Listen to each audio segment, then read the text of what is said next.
We have lost the patience to work through problems and the value of truly committing to one person. Okay, guys, I need to hear from you.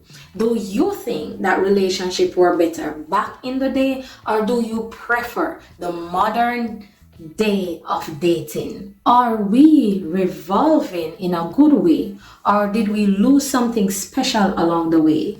Leave your comments in the comment section below. I want to hear from you. Let us have a discussion on the topic. If you enjoy this breakdown of relationships of then versus now, remember to like the video, subscribe to the video, share the video, leave your comments in the comment section, and I will prepare more topics, engaging topics for you. Until next time, choose wisely, love deeply, and don't settle for less. Bless up.